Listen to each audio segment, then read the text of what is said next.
আসসালামু আলাইকুম গাইসেরা, তোমরা কেমন আছো? আশা করি অনেক বেশি ভালো আছো।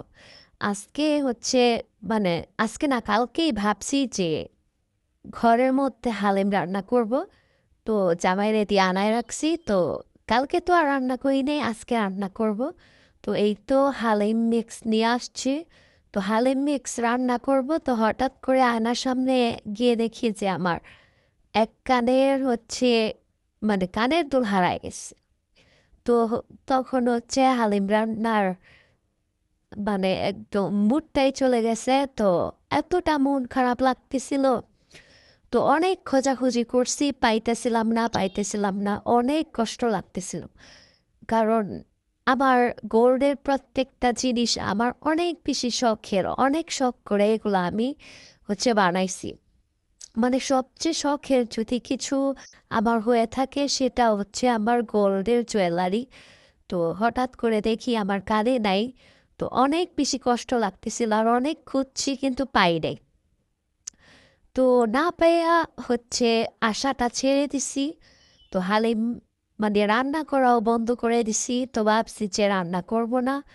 তো আবার যখন হচ্ছে মন খারাপ থাকে তখন আবার কিচ্ছু করতে ইচ্ছা করে না, কিচ্ছুই করতে ইচ্ছে করে না। তো তখন হচ্ছে মনে মনে আল্লাহর কাছে বলতেছিলাম, আল্লাহ তুমি যদি আমার বাইককে রাখো তাহলে আমার পাওয়াই দিও।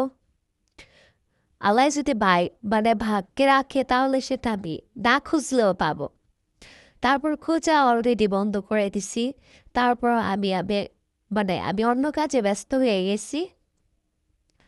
তো অন্য কাজে ব্যস্ত হয়ে গেছি, হঠাৎ করেই হচ্ছে এক চিপার মধ্যে আমি আমার কানের দুলটা পাইছি। খুঁজি নাই, হঠাৎ করেই। অথচ পুরা ঘর তন্ন তন্ন করে ফেলছি সেই কানের দুলটা। এখন দেখি একদম সামনে এসেই পড়ছে। এটাই আল্লাহর রহমত। মানে আল্লাহ চাইছে দেখি হয়তো বা এটা পাইছি। তো তখন মনটা অনেক বেশি খুশি হয়ে গেছে। তখন হচ্ছে এই হালিম রান্না করতে চলে গেছি। হালিমও রান্না করছি, খুশির ঠেলায় আরও কিছু অ্যাড করছি। তো এই তো এটাকে কি বলে আমি জানি না, পুরীর মতো করে হচ্ছে বানাইছি খুশির ঠেলায়। তো যাই হোক, আলহামদুলিল্লাহ আমার কানের দুলটা আমি পাইছি। আলহামদুলিল্লাহ, আলহামদুলিল্লাহ। আল্লাহর দরবারে কুটি কুটি বা শুকর আলহামদুলিল্লাহ। যে আল্লাহর কাছে আল্লাহ যেটা ভাবকে রাখে সেটা তুমি না খুঁজলেও পেয়ে যাবে।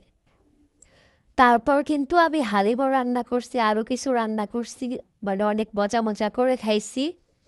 আলহামদুলিল্লাহ। এ তো সবাই মিলে অনেক মজা মজা করে খেলাম হালিমটা। আমার শখের জিনিসগুলো এখন এত বেশি এক্সপেন্সিভ হয়েছে যে আমি হারাই ফেললে যে আবার রিপিট বানাবো, হেই ওই ইয়াটা এখন আর নাই। মানে এখন আর বানানোর মতো সামর্থ্য আমার নাই। এত বেশি এক্সপেন্সিভ হয়েছে।